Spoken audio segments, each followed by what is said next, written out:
I remember the day I rolled up to the Double Bar Ranch like it was yesterday. The sun was beating down on the endless Montana plains, turning the grass into waves of gold under a sky so blue it hurt your eyes.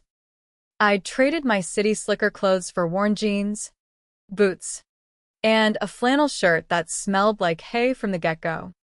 My dad had insisted on this gig, not because I needed the work, but because he had a hunch something was off with the place he'd poured his life into.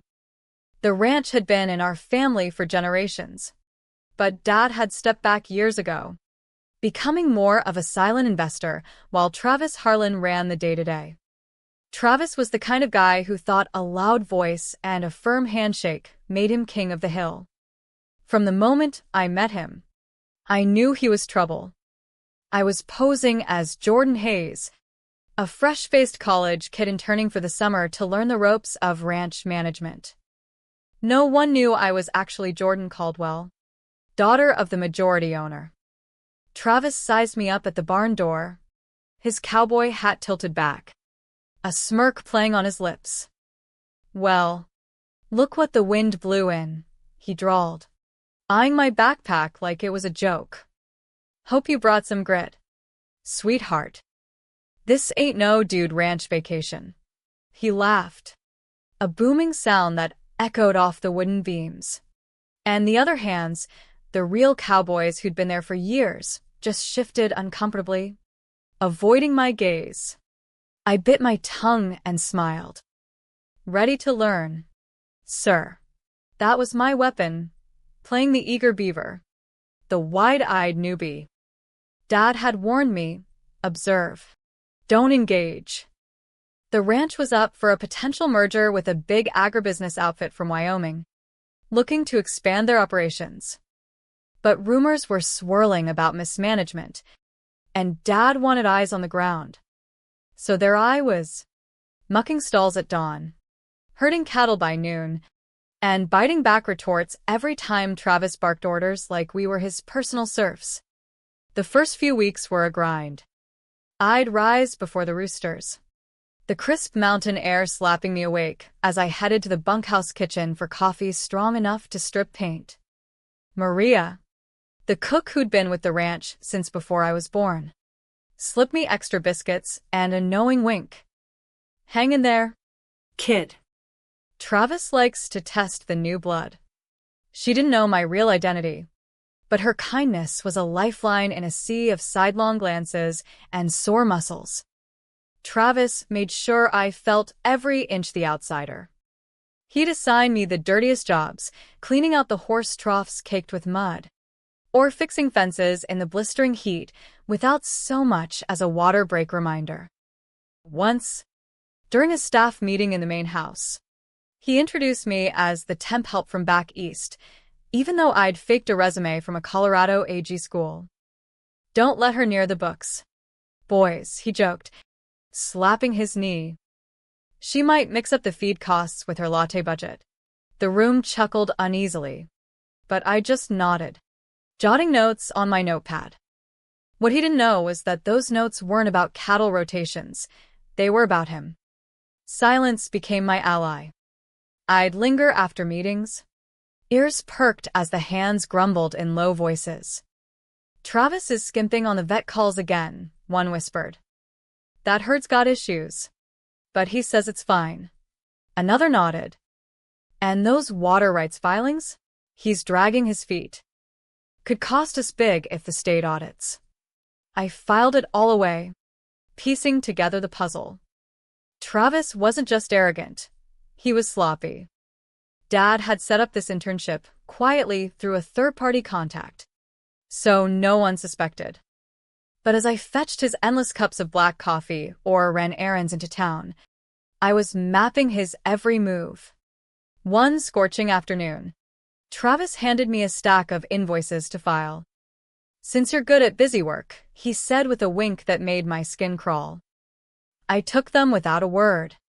But later, in the quiet of the office after hours, I scanned them closely. Discrepancies jumped out. Overcharges for feed that never arrived. Phantom repairs on equipment that looked brand new. It wasn't outright theft, but it skirted the edges of fraud, especially with the merger looming. In Montana, ranch operations had to comply with strict agricultural laws, and messing with financials could trigger IRS scrutiny or void water rights permits. I snapped photos on my burner phone and texted them to Dad under an encrypted app we'd set up. By the end of the first month, I'd learned Travis's routine like clockwork. He left his office unlocked during lunch, muttering passwords aloud when frustrated with the ancient computer system. He depended on underestimating folks like me, the intern who couldn't possibly grasp the big picture. But I did. And as the sun set over the Rockies each night, painting the sky in fiery oranges, I felt a quiet resolve building. This wasn't just about revenge. It was about protecting the legacy my family had built from a man who treated it like his personal piggy bank. As summer heated up, so did the tension on the ranch. The merger talks with Wyoming AgriCorp were ramping up, and Travis was strutting around like a peacock in full plume. He'd host conference calls from the main house porch, his voice carrying across the fields as he boasted about streamlined operations and record yields.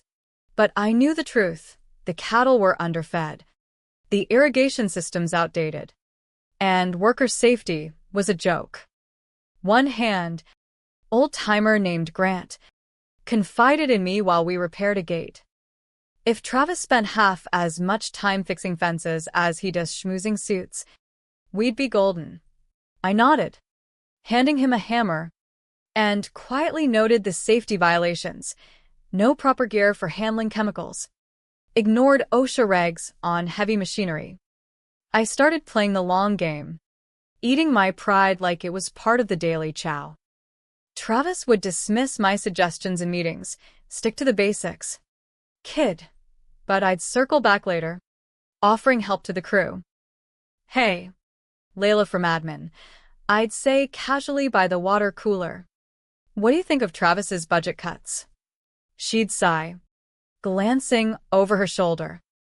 If we don't update those permits, the EPA could shut us down. But he calls it trimming fat. Each conversation was a thread in the web I was weaving. I wasn't out for blood. I wanted facts. Something solid to present legally, without drama.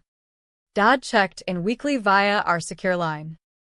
Stay sharp, Jordan, he'd say, his voice gravelly from years in the saddle. This merger could save the ranch, but not if Travis tanks it. He was right. The double bar was struggling with drought and market dips. But Travis's ego was the real drought. He once blamed a delayed shipment on lazy hands, right after I'd flagged the issue in an email he ignored. I printed it out, highlighted the timestamp, and slipped it into my growing file, not for sabotage, but for accountability. Mid-July, things escalated. Travis cut me out of a key meeting with the AgriCorp reps. I was supposed to observe, take notes on land assessments. But as I approached the barn office, he waved me off. This is big leagues. Intern. Go check the stables. Keep it simple. The rep, a sharp-eyed guy named Dennis from Cheyenne, caught the slight and raised an eyebrow. I stepped back without a fuss, but positioned myself nearby, pretending to inventory tack. Through the open window, I heard Travis fumble facts, overstating water reserves, downplaying erosion issues. We've got this locked down, he bragged. But Montana water law is strict. False claims in merger docs could lead to civil penalties or derail the deal entirely. That night, under the stars that blanketed the ranch like a million fireflies, I drafted a summary for Dad. No accusations. Just discrepancies backed by public records I'd pulled from the county clerk's online database. Anonymously, I forwarded it to the ranch's legal consultant under a generic email. Within days, subtle changes rippled through. Extra vet checks ordered. Safety gear distributed. Travis never connected the dots. He was too busy planning his post-merger bonus. Anonymity gave me power. I slipped into cross-crew huddles uninvited, claiming learning purposes. No one minded. The hands appreciated my quiet efficiency. I typed up recaps so detailed that foremen started sharing them. Travis even used one in a call, slapping his name on top without reading it. I let it slide, focusing on the bigger picture, environmental audits. Whispers grew about Travis dragging feet on conservation easements, which could qualify us for tax breaks but required transparency. I dug deeper, using public databases to cross-check filings. Sure enough, inconsistencies, land use reports that didn't match satellite imagery from the USGS. One evening, as thunder rolled in from the mountains, Dad called. "You're building a case. But remember, this is family land. We fix, not destroy." His words stuck with me. Revenge felt tempting, but Montana's spirit, vast, unforgiving, yet communal, reminded me there might be a better way. Still, as rain pelted the bunkhouse roof, I added more notes. Travis's unauthorized side deals with local suppliers, potentially violating antitrust regs in small-town AG markets. By August, the crew's doubt was palpable. In meetings, pauses stretched before responses to Travis's ideas. He didn't notice, too wrapped up in his own hype. But I did, cataloging it all mentally. The ranch wasn't just business. It was home to families who'd weathered blizzards and busts. Protecting it meant exposing the rot, legally and fairly. The turning point came during a fierce summer storm that turned the ranch roads to mud rivers. We'd been herding the herd to higher ground when a fence broke, spooked by lightning. Travis, safe in the main house, radioed orders like a general from afar. "Get it done. No excuses." But the hands were soaked, exhausted. And one, young Marcus from the legal side gig, slipped, twisting an ankle. No first aid kit in the truck. A clear violation of Montana labor laws requiring on-site safety for field ops. I helped Marcus back, bandaging him with what I had in my pack. "This ain't right," he muttered. Travis cut the safety budget last quarter. That night, I anonymously tipped the state labor board via their hotline, attaching photos and logs. Not to burn him, but to force compliance. Inspections followed quietly. Citations issued for minor infractions, nothing career-ending, but enough to rattle Travis. He blamed bureaucratic BS, but the crew knew better. As merger due diligence heated up, I ramped up my detective work, posing as the intern gave me access to files Travis left scattered. One folder revealed padded expense reports, personal trips billed as scouting. In the U.S. West, where family businesses thrive on trust, this breached fiduciary duty under corporate law, especially for a potential publicly traded merger. I compiled evidence, timestamps, receipts, cross-referenced with bank statements Dad provided discreetly. But humanity crept in. I overheard Travis arguing with his wife on the phone, money troubles, a sick kid back home. His arrogance masked desperation. Maybe he wasn't a villain, just a man in over his head. Still, the ranch suffered. During a team huddle, he dismissed Layla's environmental concerns. "Treehugger talk won't pay the bills." I stepped in subtly, sharing a USDA report I'd found online. The room shifted. Eyes turned to me with respect. Dad's next call was pivotal. "Evidence is solid, but let's aim for redemption. Confront privately first. Montana values second chances, like regenerating after wildfires." I nodded to myself, staring at the moonlit peaks. The plan evolved: expose, but offer a path out. In late August, I submitted an anonymous report to the board, Dad, and 2 silent partners. It outlined issues: legal risks in water filings under Montana Code annotated. False statements could lead to fines up to $10,000 per violation. Worker safety lapses. Financial discrepancies. No drama. Just facts with citations. The board responded swiftly, calling a closed meeting. Travis wasn't invited yet. I attended as observer, my intern badge still dangling. The room, a rustic lodge with antler chandeliers, buzzed with tension. Dad. Via video. Laid it out. We've got problems, but fixable ones. They approved my suggested reforms. Updated permits. Safety training. Audited books. My name wasn't mentioned, but Layla whispered, "This has your fingerprints." I smiled faintly. Travis started feeling the squeeze. Emails bypassed him. Tasks reassigned. He amped up the bluster, looping himself into chains with just FYI. But the isolation grew. One day, he cornered me in the barn. "You hear anything about these changes?" His eyes searched mine. I shrugged. "Just doing my job, sir." Inside. Empathy stirred. He looked worn, like the drought-scarred land. The climax built toward the merger summit in Bozeman. I prepared a clean transition plan, Strippen ego. focusing on sustainability. It positioned me, revealed as Jordan Caldwell, as interim ops lead.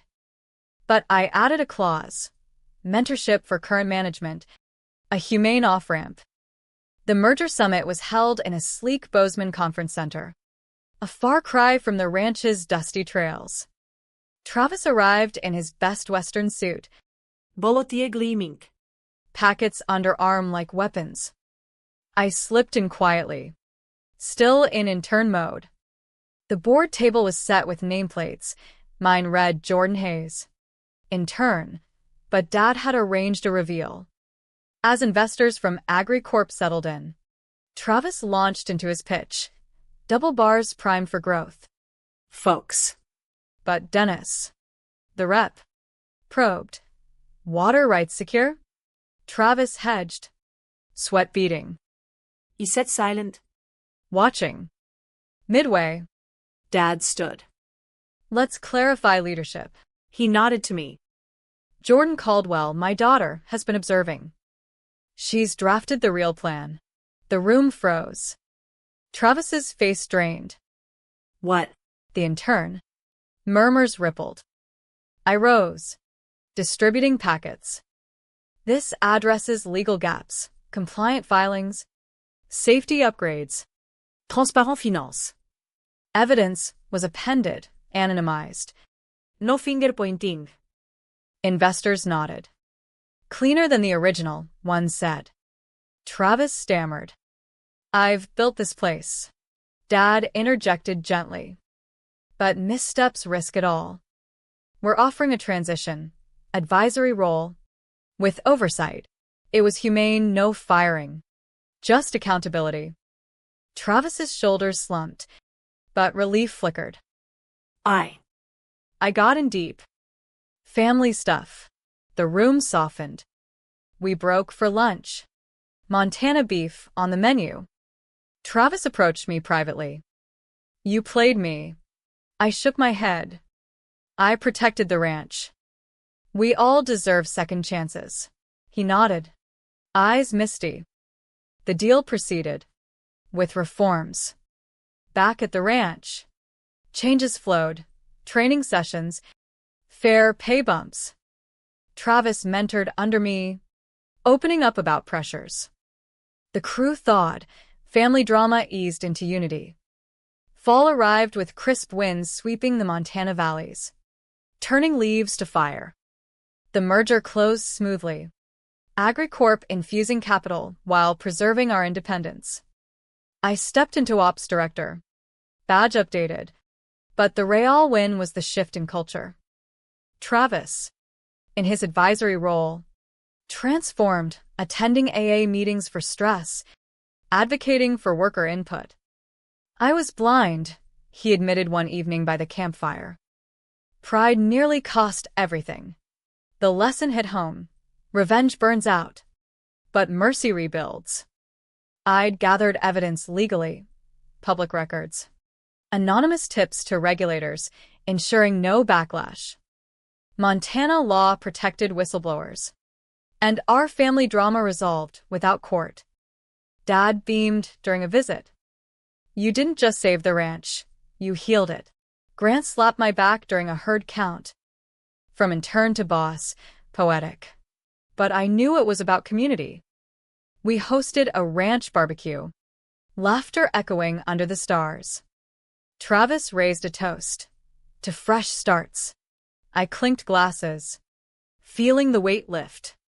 Looking back, silence was my tool, but compassion my guide. In the West's vastness, we learn, expose wrongs, but offer hands up. The double bar thrived, a testament that humanity trumps vengeance every time.